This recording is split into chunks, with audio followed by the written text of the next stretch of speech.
Hello, everyone.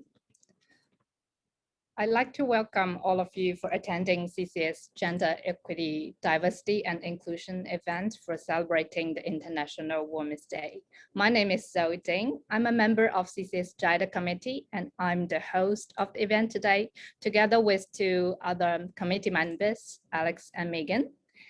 The title of our panel discussion is Fixing Women versus Fixing the System. We are honored today to have Professor Christina Michel, Dean of Faculty of Medicine, Nursing and Health Sciences, as our panel chair. And many thanks also to our panel members for their great support in this event. We'll have a live Q&A session open to the audience after the panel discussion. Please see the Zoom chat box for more information. Now, I would like to hand over to our chair, Christina, and we're looking forward to her opening presentation. Thank you. Thank you so much, Zoe, and welcome everyone today. First, I would like to begin by acknowledging the traditional custodians of the land on which we meet, wherever we're meeting, people zooming in, and pay my respects to the elders past and present, and I extend that respect to Aboriginal and Torres Strait Islander peoples here today.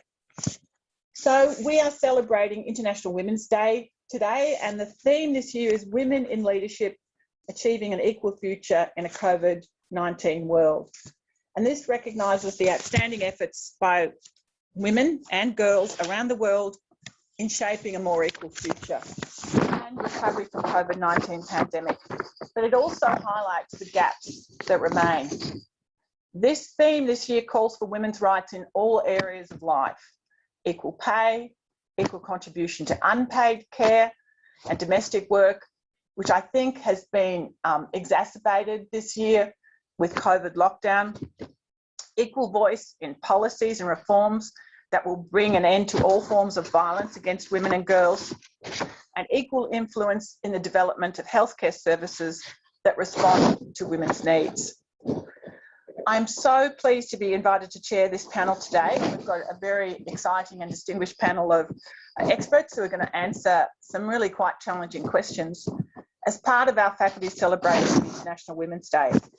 Now, this is important this year because you may not be aware of it, but 2021, we are celebrating the 60th year of the School of Medicine. In 1966, our first cohort of medical students, MBBS at that stage, graduated, included only 4 women of the 60. Now over half our medical student cohort is women, more than half our staff are women, and there are many senior women in leadership positions in the faculty and in the university. First of all, given that the topic of International Women's Day is COVID-19 future going forward, it would be remiss of me not to highlight the outstanding and incredible response of the researchers, academics and clinicians, in particular at the Alfred campus, who delivered health and medical research impact to not only treat patients with COVID, but to deliver health and medical research impact to find solutions to COVID-19, from new drug development to public health and social responses. Our research experts in public health and epidemiology became essential informants to state and federal governments, including Professor Alan Cheng, Deputy Chief Health Officer Victoria, who before COVID-19 was, and still is, an infectious diseases specialist at the Alfred Hospital and Monash University. Our medical and nursing students, in particular in the final year, became a surge workforce in public health contact tracing units in the health system and also in aged care respectively. In addition, the clinical schools, in particular at the Alfred precinct that was really facing the brunt of COVID-19 in terms of the clinical response to the community, undertook incredible and tireless work to manage the hundreds of clinical placements and hundreds of medical students who had to come off placement across the Alfred and Peninsula Health precincts. And they delivered incredibly innovative and exciting programs that very much fulfilled the training needs of the students. However, let's get back to the problem at hand today about women's participation and recognition and success. In the last few decades, women's participation in the workforce in medical research and in higher education has increased substantially. However, we all recognise we have a long way to go. Today, I look forward to our panel answering some of the questions, hopefully, of how we can fix some of the structural biases that see women failing to progress like men, and in society in general, facing long-term pay penalties after parenting leave and ending up with half the retirement savings of men on average. In addition, gender inequality in science is a persisting issue, and without frank and open discussions that lead to a positive action, it is likely to remain so. We really need to analyse what is actually going on in terms of our institutional and broader, more specifically in science and medical research, including funding agencies and journals. Many institutions have done a lot of great work and have actively engaged in programs such as Athena Swan, which is the Scientific Women's Academic Network, and its principles, which is having a real impact. And Monash University and the Alfred Precinct are part of the Athena Swan network. However, there is some evidence of grant funding bias that favours men, and it differs between granting agencies, and also an interesting publication bias towards men. I would advocate that all granting funding agencies should publish their figures on submission of grants and relative success with respect to gender, and make sure that the percentage success rates are similar for men and women. With respect to publication, I read an interesting paper that was published in PLOS One in 2018, which undertook an analysis of all articles from 54 journals that were classified under the Nature Index. Only 27.8% of all authorships, with 18% of the last authorships, were held by women. But if you actually look at the workforce, at least 50% of women are in this publishing workforce. This study concluded that women are underrepresented compared to men in publishing in prestigious authorships. Surprisingly, articles with females in key authorship positions were actually cited less than men. And there also is some evidence, some of which is anecdotal, but some of which is based on data, that women are invited less frequently to publish in highly prestigious journals, and also to peer review articles. I would advocate that all journals should publish their figures on gender outcomes of submissions and acceptance rates, invited reviews and peer review, and set policies to correct these gender-specific differences. Catherine Fox's book, Stop Fixing Women, reports a position that the hard work of analysing and addressing gender barriers is everyone's concern, and it's not for women to change, but for the system to change. I don't think the systemic problems will be fixed by women becoming more assertive, completing more leadership training, or accepting more invitations to serve on endless committees to make up gender quotas in decision making. What can we do here at Monash and at the Alfred, and are we doing enough?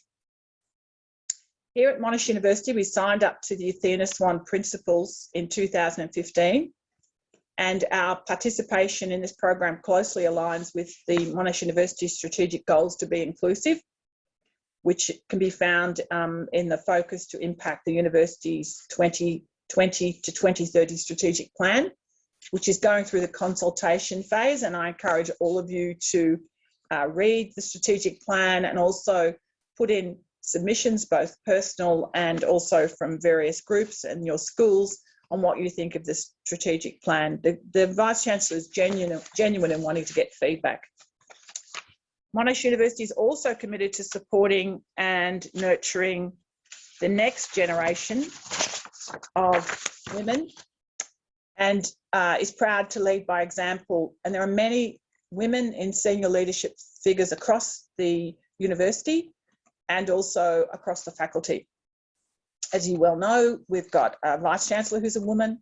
We have Deans of Engineering, Arts and Information Technology, and Medicine, Nursing and Health Sciences who are women.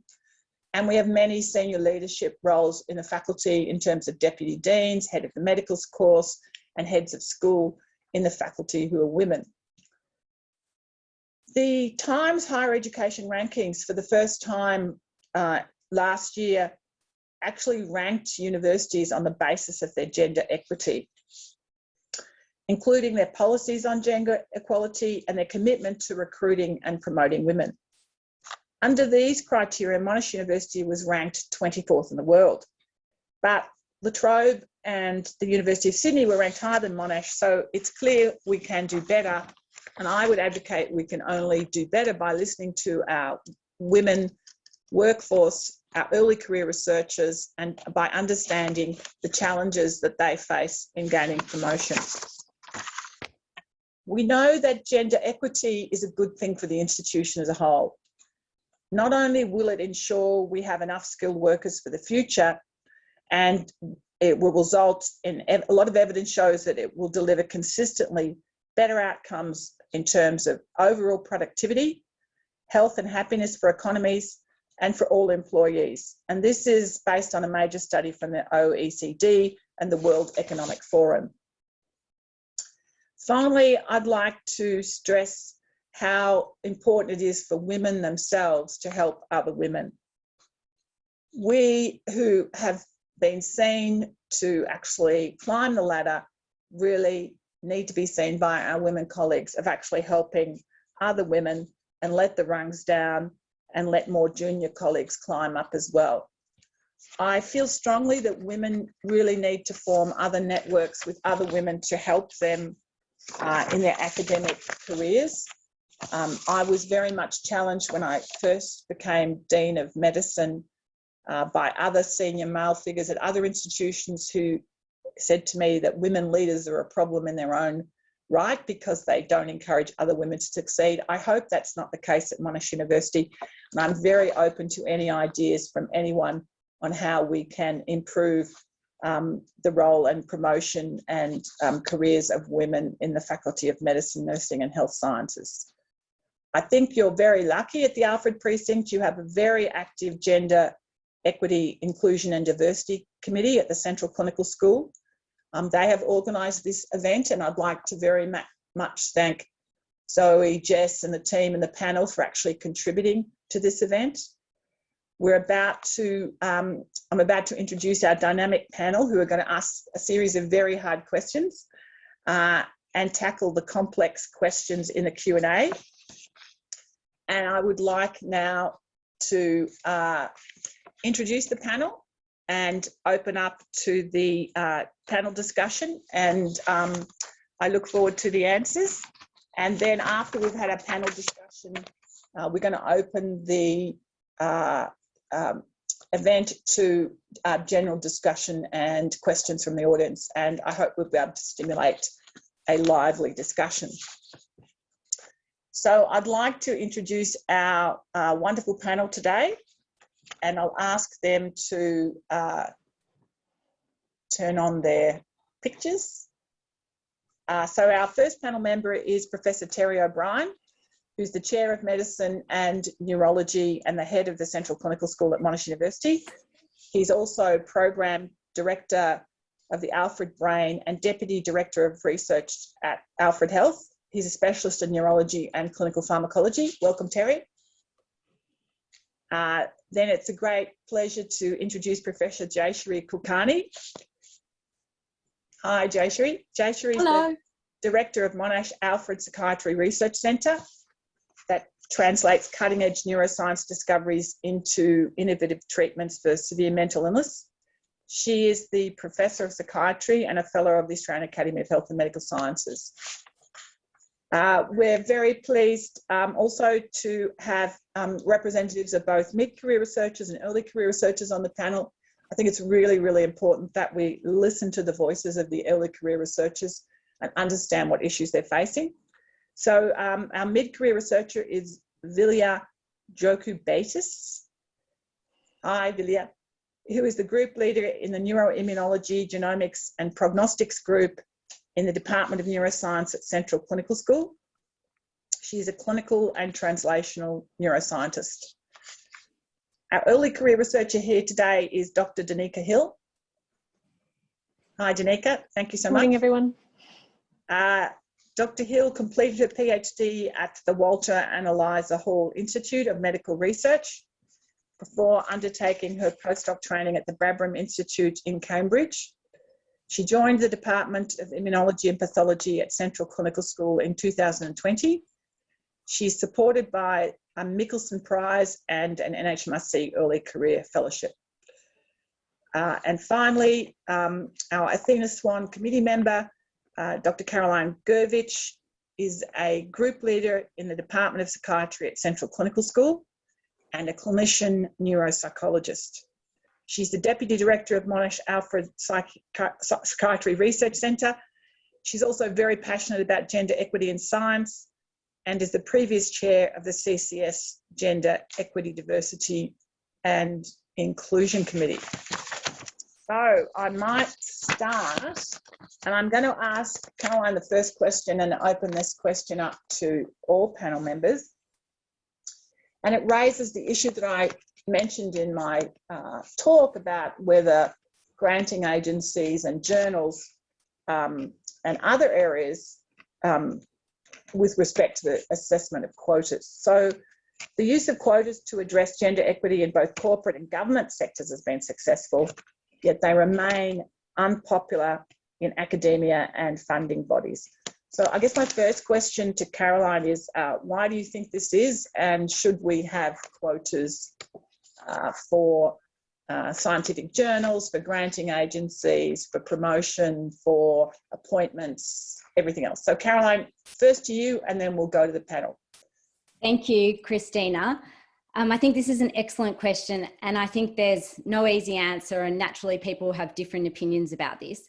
So I think quotas are often regulatory measures to accelerate progress and to achieve an outcome. And they're focused on the end product, but they don't necessarily address changes that need to happen within a system, such as within a university. I think there's probably three major criticisms of using gender quotas within academia. The first is that quotas might result in women being stigmatized or being seen as less qualified. So just that token woman filling a quota. The second, in the same light, is that within a workplace, people might question a woman's capability and their role and wonder if they got promoted or if they're in a leadership position because of merit or because of a quota.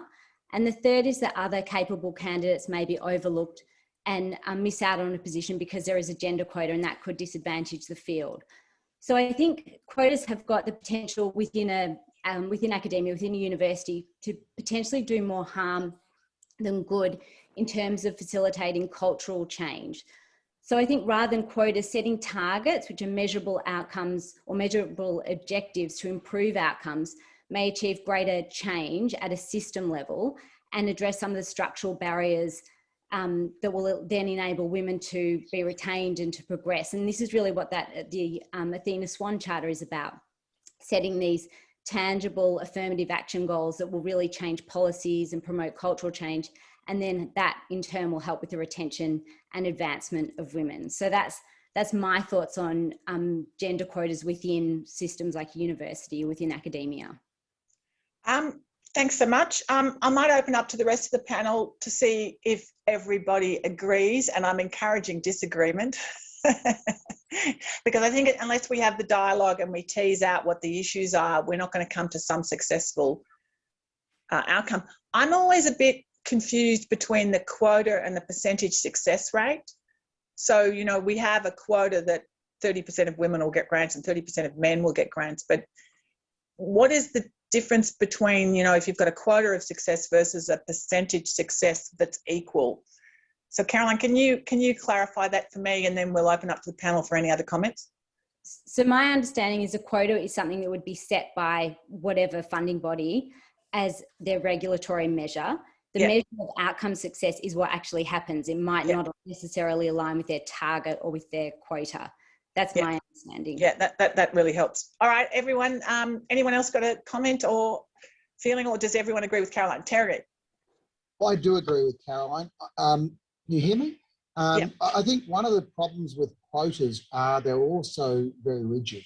and there's diversity is diversity. There's lots of different aspects and diversity. And it's very hard to have rigid quotas that reflect diversity. I think Caroline's absolutely right. What we need to be doing, and what I think a lot of funding bodies haven't done so well, and universities as well, is actually measuring their outcomes of gender equity and equity in other areas as well. And I think we are getting better in that, and it's certainly identifying where there are the gaps, and then we need to put in really effective and proactive systems to fix those gaps. And one of the big gaps that's already been highlighted already is the success rate in grants, and that's such a fundamental measure of academic success. Promotion is your grant success rate, and at this university. In the last NHMRC Ideas Grant scheme, the success rate, if I remember correctly, was 17% for men and about 9 or 10% for women. So, that really is an unacceptable difference, and we need to drill down to why that is, and put in systems to rectify that. I think just artificially putting quotas in that X number of women and men have to get grants would have all the disadvantages Caroline had, but with also that lack of flexibility I mentioned. Thanks, Terry. Any other comments from the rest of the panel? Can I just be a little bit controversial? Yes, go for it. Love controversy. So whilst I completely agree with Caroline and Terry to say that, we don't want to stigmatise women and to have this perception that women only got to where they are because a quota was put into place. I think at the same time, what's the alternative right now? You talk about putting systems into place, but what are those systems? Yeah. So I was hoping you guys would tell me, and then I'll implement it. Yeah. So I have some ideas, but I'm going to save mine for a little bit later. Okay. All right. To say something. Jayashree? I'm going to be at the Villiers end of this discussion, because I think we should have affirmative action for women in the research world. And I also think we should have affirmative action and quotas on boards, because there is just not equal representation in power paradigms. And as a result, we've seen a sliding scale downwards of women's progress. And I think that things like NHMRC initiatives, where there is an attempt to try to boost the female scientists by having slightly different scores, is really critical at this point in time. Yes, in the lovely la-la land where everything's all equal, and then everyone should have a fair go, that'd be fine, but it doesn't work that way. So for people from Indigenous backgrounds, for people who are struggling with all of the tasks, the difficulties of breaking into an old school Thai network, all of that works against women, and therefore I'm totally for having quotas and anything that will help to improve the outcomes for women for a period of time. I think after a certain number of years, then you can actually start to fold back on that. But I don't think we have to be politically correct about, everyone gets to have a fair go. It's not a fair go. It's not a level playing field. There's my free and frank response. Thank you so much. Well, the panel is split. It's 50-50, quotas, no quotas. That's a great outcome. We'll wait to hear from the audience to see what our audience thinks. And I might now move on to my next question, which I hope will be equally controversial. Jayashree, academia and STEM sector pride themselves on appointing and promoting staff based on merit. Do you think the way merit is determined is gendered? Have you seen this at Monash University, and how could the university work towards improving that? And I'm going to ask you an unannounced question on unconscious bias and what you said about the training schemes for unconscious bias. So your first question is, could we do better with promotion? First of all, I've got to say that of all the organisations I've seen and involved in, Monash is the best. But that doesn't mean that we can't improve. And I do think there are such things as unconscious bias. I do think that this plays out in promotions. I think that, as with every goodwill in the world, it's still an issue for women. Although I do think Monash is head and shoulders above some of the other places. I think the difficulties for women in themselves is that to get that free air, to be able to put in as much effort into a promotion attempt, you know, that requires time, it requires self-confidence, it requires a mentor, it requires a system that then lets you even practice before you get up to the promotion. And a lot of women don't have that, or they don't see that they deserve that. And so they will often put in a half-hearted attempt at a promotion at the last minute, and then, you know, don't sell themselves. And I see this in grant applications all the time. You know, I get these, the investigator grants where people go, well, yeah, I'm kind of okay, give me the money. Whereas the male grants that I've read, I'm the best thing since sliced bread. So of course you'll give me the money. And I'm just, you know, taking the hyperbole here. I've read those applications too, Jason. But I think there is something in the way that women are still raised, and then giving each other the message that you have to be modest, you have to hide your light under a bushel, and then other people should recognise your skills and then promote you just based on the fact that they think you're damn good. It doesn't happen that way, and unconscious bias does play out. What do you think about unconscious bias training, which I've done? Yeah. Do you think it works? The NHMRC is trying to bring this in, as you know, and it's an attempt, but it's kind of like that nice phrase, it just rolls off the tongue. But, you know, people go into panels with their own biases, and I think a better way is to make sure you've got big representative panels, so that even though, you know, people have got their own biases, they're actually able to then be countered or neutralised. So I think we're moving in the right direction. Monash is head and shoulders above the systems, but we've still got a way to go. Thank you so much, Jayashri. Now I'm going to open this question up to the panel. How could Monash University improve its appointing and promotion of staff based on merit?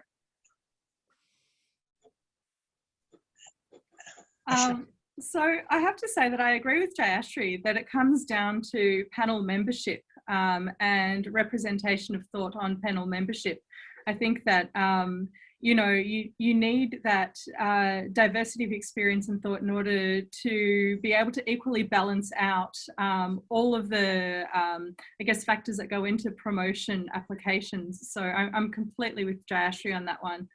And I think, as Jayashri also pointed out, it really does come down to training and support for women to be able to write these promotion applications. I think I'm probably one of the people that's completely guilty of underselling myself. Jayashri read one of my applications last year, and, you know, we are taught that we're meant to be modest and all that sort of thing.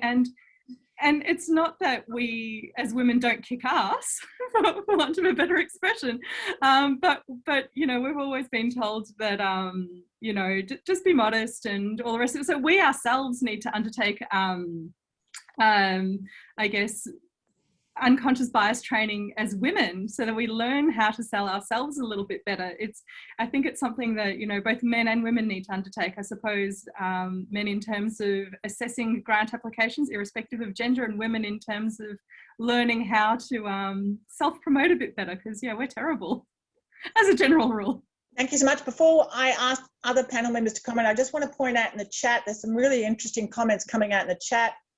From Steve Jane, men seek promotion 3 years earlier, and women 3 years later than men. We have to promote self-belief. From Lenka, finding time to apply promotion was significant. And I am worried that, given the fact that studies, including from Jane Fisher in the School of Public Health, that during the COVID lockdown, women did more caring and more homeschooling than men, that they've been set back more than men during this last year. So time is going to be an issue, and has their sort of, you know, track record been delayed because of that. And I think from Taya's, which is my point, my ask about whether the unconscious bias training does any good, Taya puts out a very interesting article from Harvard showing that unconscious bias training is not effective at producing change in workplaces. One from Harvard, which is, you know, I believe what comes from Harvard. So I think there are a lot of issues that we need to think about, and I think that if we recognise the issues, then maybe we can collectively do something. Now, panel, any other comments with respect to promotion before we move on to the next question? Oh, Danica, it's very important because she's early in her career and I'm sure will be promoted very rapidly. So obviously being early career, there aren't too many promotions or grants that I've gone for, but I can definitely agree with what the other panelists have said, that, you know, I myself suffer from imposter syndrome and, you know, that kind of forced modesty. And I think maybe one of the issues is, as women, is I know that my network is predominantly female and I have to really work hard to, you know, actively seek out male mentors. And what I have definitely found with the few applications, I get very different feedback from male versus female mentors. And, you know, a lot of the feedback from male mentors is all about, this needs to be stronger, you're better than this. And I think for me, that's been really important to kind of try and rethink the way in which I train myself to basically, you know, sound more male, which is a bit disappointing, but it is how the system is working. Yeah, I think that kind of balance of ideas and really seeking out different perspectives about, I think that's yourself and how to sell your abilities. Yep, I think that's very wise to get a mixture of advice. And I think the self-promotion required with respect to investigator grants and other grants is challenging if you are not that way inclined. Yes. And also in the translation area that you actually have translated, and the selling of your vision for what you're translating is challenging, especially if you're a cautious academic who believes in evidence. So I completely agree with what you're saying. I think it's a very interesting perspective. Okay, so we're now going to turn to just really some personal experiences, and I'm going to ask Vilja with respect to the topic for today, which is women need fixing or not. I'd like to ask Vilja just some personal stories about whether during your career you've encountered the women need fixing approach. I have certainly been told myself to stop being so emotional. So I'm interested to hear if you've seen gender inequity in your own career or those you've observed around you, and what examples you can give us of fixing the system rather than fixing the women. So of course, I think, you know, most women will have experienced some form of, you know, whether it's discrimination or whether it's just being told that you need to fix yourself for whatever reason, as you said, Christina, being less emotional or so forth. But I think rather than focusing on sort of personal anecdotes, because I think that we've all got plenty of those, I think perhaps we can think more about the system and what sort of systematic biases are in there, and also, I guess, some of the positive experiences that I've had in this context.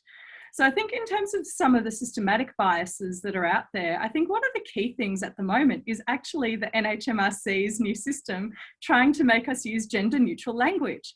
I actually find that super upsetting because I feel like it's putting a band-aid over something rather than recognising that there's a systematic issue.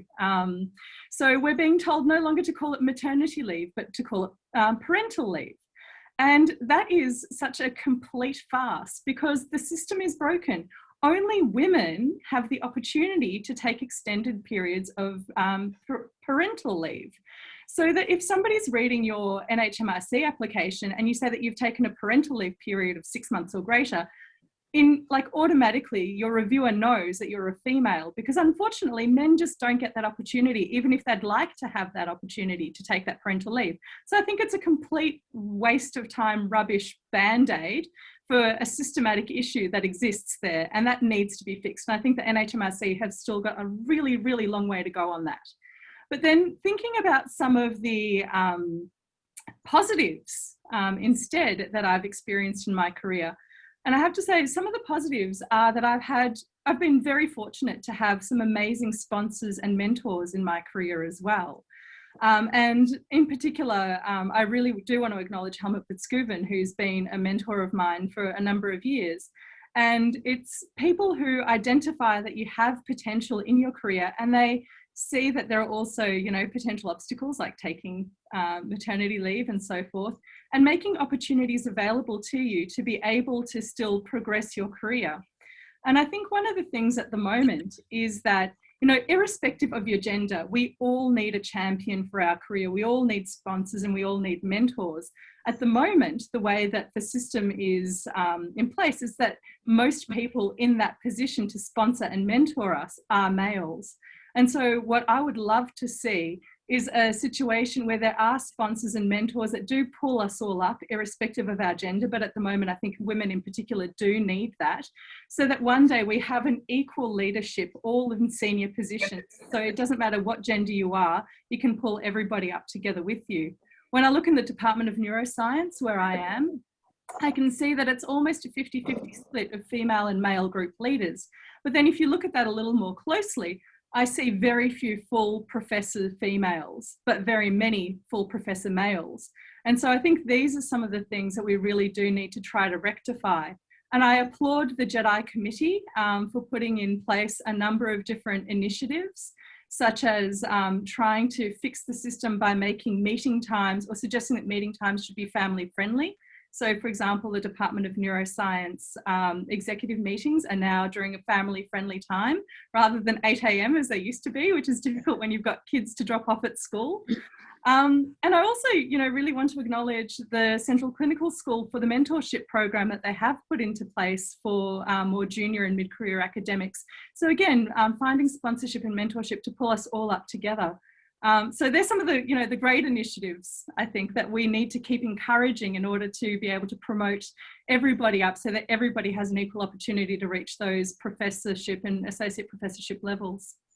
Thank you so much. I think that was really inspiring speech, comments. I applaud that. Let's all pull up together, because I think that's, as a collective and as a community, is the way to go from my personal point of view. But I'm interested in other members of the panel, their ideas about whether they've personally encountered fixing the system or fixing women, and their thoughts on the question. Jay Sharif.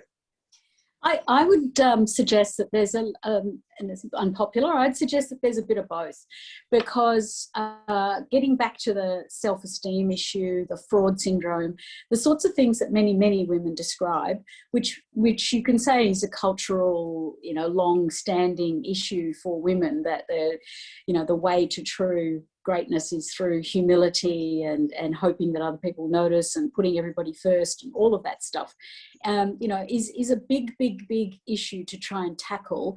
But some women really struggle more with it than others. And so therefore, trying to promote a sense of increased self-esteem from the outside as to actually help her understand that, yes, she actually has done really well to get all these publications, all these grants, all these incredible findings in her work, et cetera, et cetera. And sometimes it needs for the seniors around to keep talking about that.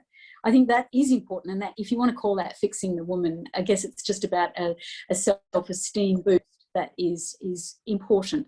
The system also is still struggling in a lot of ways, and I think it would be good to be able to see if we can actually assist in some of these things. The gender neutral language is not helpful. In fact, if anything, I think what we're seeing is, with the women's health, women's mental health, women's movement, in a sense, we recognise that each individual is equal, and it doesn't matter what you identify as, your individual rights and your needs should be met.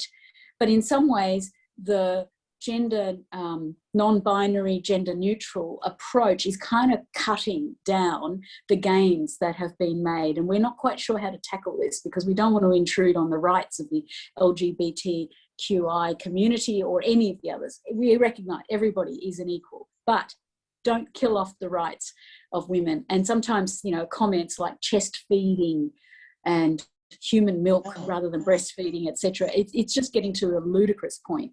And it's not helping women advance in these kinds of areas of promotion and experience of being a woman and trying to actually achieve things that are not easy at all. Thanks so much, Jayashree. I'm now going to come to Danica and put her on the spot. And we're going to talk about grant funding and grant applications. And there's been a bit of discussion already on the panel about whether NHMRC is doing enough to support equity in terms of grant success. And it's been mentioned by other panel members. So I'm interested, do you think it's a systemic problem? First of all, and secondly, what could Monash University do to support female academics more in grant application? So first of all, I might ask you, Danica, whether you think it is a systemic problem. Do you feel the granting agencies are being equitable? I think there's no doubt that the NHMRC funding system has systemic issues. You know, when we get to apply for investigator grants, it's all based on impact. And we know that even if a female senior author gets that paper in a good journal, it's going to be cited less than their male colleagues. They're going to get invited to present at conferences and write submissions for journals less than their female colleagues. So those systemic biases are there, and that filters into the NHMRC funding system, because with, you know, the budgets being as tight as they are, it's always going to come down to who, you know, to a ranking system. And when there are all of these sort of systemic issues outside of the NHMRC that feed into the ability of female scientists to have impact, to be well known in the field, to get those citation metrics, that's all a big part of it. In terms of what can we do here at Monash to help? Given the fact that there are, I don't know, there's probably 500 applications to the NHMRC and hundreds of applications to the ARC. So our financial ability to support with grant writing is limited. But what could we do to help in terms of mentoring or grant review or other things that could help all grant applicants improve their applications? I mean, I think Monash is doing really quite a lot. I've, you know, only joined last year, but been impressed at how much support is available through the MRO and through, you know, things like the parental leave system, which I think has is really leagues above what a lot of other institutions are providing. I guess it is hard to know at a Monash level what can be done to really flip that balance of those, you know, structural issues that are there. I guess the something that I know some institutions are doing is supporting the near misses for these types of applications, and maybe, you know, reviewing internally the applications that were submitted and which ones got funded, and addressing if, you know, on a Monash level there's a gender bias there, and then maybe supporting the ones that didn't miss it and didn't get the grants and missed for some of those potentially systemic issues. Great ideas there. Any comments from the panel? Can I just add one thing in that I don't know when it became one of the metrics of how many international conferences you're invited to be a keynote speaker, etc. at is a big deal, as a good thing, because it really goes against women. You know, many times the younger woman who's got 3 kids under the age of 7 or something, I mean, there's no way that she's going to be able to pack up everything and just, you know, go off overseas. I mean, no one's going overseas now anyway, but it is, I think, quite ludicrous when I see that in the metrics. We've managed to get rid of it in a couple of funding schemes because of this particular issue. But that's an example of some of the metrics that do not work well for females in this particular area. So I think we've got to be very vigilant about looking at the metrics and not just accepting that what was should always be. Thanks, Jayashree. Any other panel members? Otherwise, Lilia? So I was just thinking in terms of what Monash can do to support grant writing.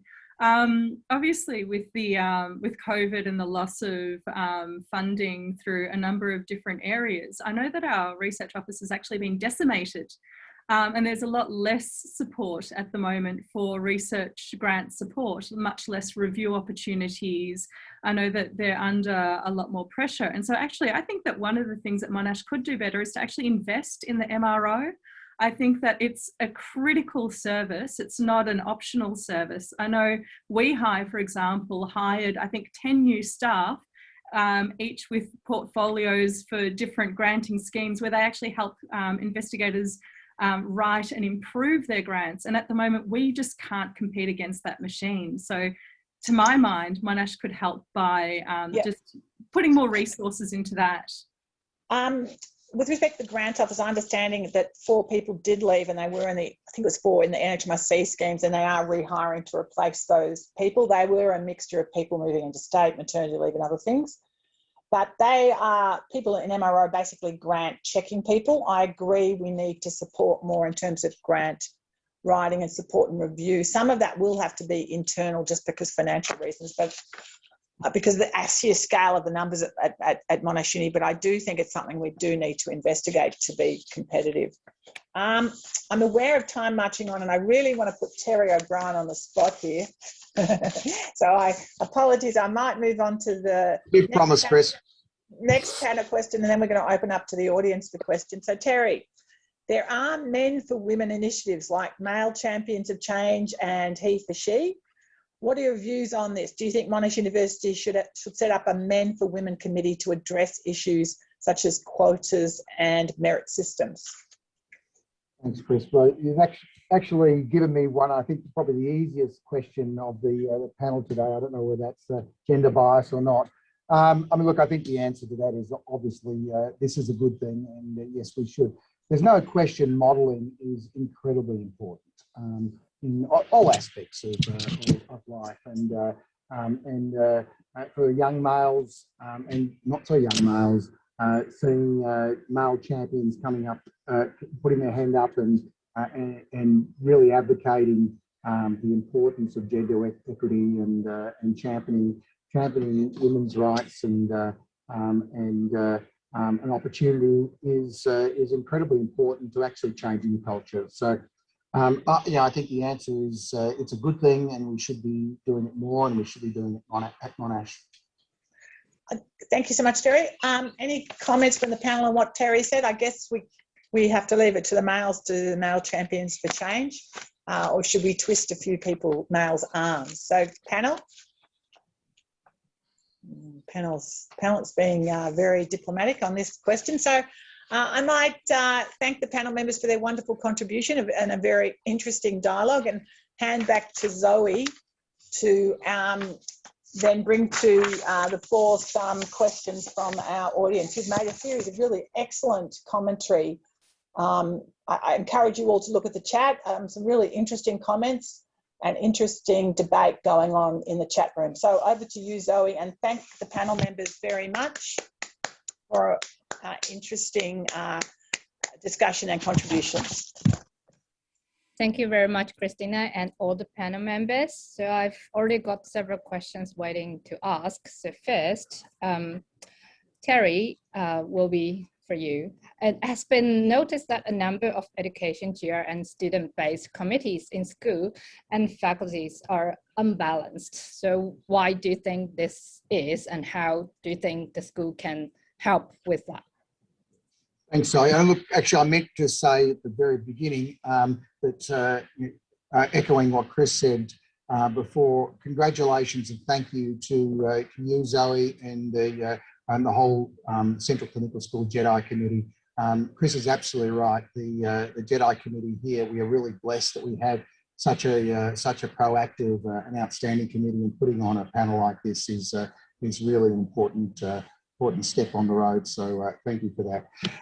That question, I assume what the implication in that is it's the committees are unbalanced in favour of an excess of females on the committee, and I think particularly you're referring to the student committees and the early career committees as opposed to the faculty the school executive and department executives, which I think are much more balanced. Actually, I'm glad that this has been brought up because I actually wasn't aware of this problem. Robin mentioned this in our weekly meeting last week. that there is a significant bias with bias or lack of male representation within the early career and the student committees. Monash does have a policy at all committees and should have be approaching gender equity, and that's certainly very important. We believe that strongly in the school. So it is something that we absolutely need to address. And you know, there's a number of ways that we need to go about it, and one is obviously encouraging more of the male early career and students to put their hand up. But it's probably a more interesting question drilling down to the why. And I obviously don't have the answer. I did a bit of homework over the weekend to have a look at what the proportion of male versus females were in our research high degree cohort of the Central Clinical School, because certainly the impression I've had over the last decade or more is that there is a decreasing number of men going into careers in science and doing PhDs. And sure enough, within the 270 or so research high degree students we have at the Central Clinical School, 63% are women and 38 and less than 38% are men, 37% are men. And you know, I think that's, if you looked at that a decade ago, it wouldn't be that. And when you take the clinical PhDs out of it, then that disproportion becomes even worse. It is, I think it's very unfortunate that that they're not, that the males that are not putting their hands up for these committees, because these committees are actually how you develop your leadership skills in science. They're the first opportunity to become leaders in science, to meet other people across the school, across the faculty, establish networks. And when you are writing investigator and fellowship grants, being members and leaders in these early career and student committees are actually really a critical part of telling your leadership story and potential. So if we've got 9-1 on the early career research committees and the research high degree committees that are females to men, then you know there is the men in the cohort are really actually putting themselves at a disadvantage. So we need to articulate to them why this is important to become involved. But we probably also, as a society, need to look at the reasons why there are a decreasing number of men going into science as a career, and what this says potentially about the devaluing of science as a career, and as opposed to business and other careers where males might perceive that they can make more money or have more influence. So I think there is actually some concerning messages here that we need to think more deeply about. Thank you, Terry. So the next question will be open to all the panelists, and it might be a bit tricky because it's asking, what are men doing, should men do to improve gender inequity and encourage culture change in academia or research? And because women are often left to take on this enormous task and pioneer change. So do you have any suggestion for the men audience here? Like what you can do? This is not a gender balanced panel, so I might answer that question being the only XY on the panel. I think I won't reiterate a lot of what we discussed already because there were many good suggestions about what men should be doing to help change the system, not change women. I think it's our Gender Equity Committee is probably one example of that. I think we had one male member at one stage who was since stepped up. Do we have any male members at the moment? Sorry? In the Gender Equity Committee, how many male members do we have? Two. Okay, that's better than we used to have. So I think we really need to as a school, encourage and set a culture where men own this as a problem as much as women own it as a problem. And there's all sorts of ways to do that, but one of it is also to incentivize male leaders. This is one of the metrics you're going to be measured on. How is your school? How is your department? How is your group doing on measures of gender equity? The Central Clinical School is certainly not perfect on that measure, but if we another bit of homework I did over the weekend was got Chelsea in HR to look at what proportion of our various levels were male versus female. In the Central Clinical School, we have 57% male at level E and 42% female, which is not equal, and so we can do better. But I think it's approaching gender equity a lot better than many schools are. And level D 53-46, level C 55-40, level B 55-45, and level A 43-54 in favour of women. There's still a bias, so we can clearly, in a set of school, I clearly need to do better. But I think making this part of our performance and so we feel it's actually important. It's something that is valued, that we are proactively addressing gender equity, I think, is another initiative. I think from audience, please, Josh. I just wanted to add a little bit into that, and I actually think that CCS does very well, and I think what we've seen is a progression of the culture change through the past 5-6 years or so. People who are of my vintage will, attest to the fact that things were really ugly if you go back 15-20 years. I think that, as I said to the Dean, Monash Uni and CCS as a vanguard of Monash Uni is head and shoulders above it. I think we've got much, much bigger problems with gender equity in the hospital systems, clearly in Parliament. I mean, you name any of the other big groups. And I actually think CCS is a bit of a shining beacon in this. Sure, there's a way to go still, but I think that the appetite and the willingness of the executives and the leadership is really significant. So I'm very heartened, and I actually take a bit of comfort from going back to CCS when the rest of the world is looking ugly. Thank you very much, Josh.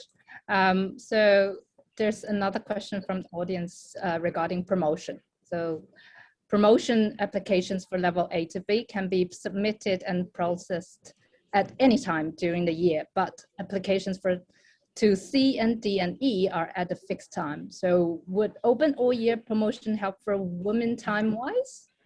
Any comments from the panel? Christina, please. Yeah, I mean, I think that's a really good point. The reason why they have it fixed, the higher levels, is to get coordination across the whole university, and for level E to have one panel which is representative of all disciplines for the level D to E promotion, and also to seek international referees. I think it's really just a management implementation system rather than trying to make it difficult for women. So it's a logistical exercise for the promotions, especially for the D to E level. But I think it's an interesting suggestion, and I think if the equity committees push that suggestion forward, it may or may not get traction in terms of the HR processes that are required. Thank you, Christina. I think that will be very good suggestion.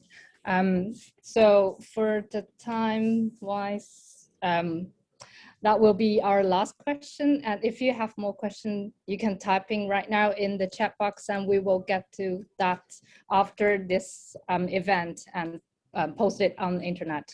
And all the this event has been recorded, so if you want to view it afterwards, you can also go back to the internet. So thank you very much all for your great discussion. So to break the deep-rooted bias that reflect in our system, sometimes even subconscious biases, is indeed a long way to go.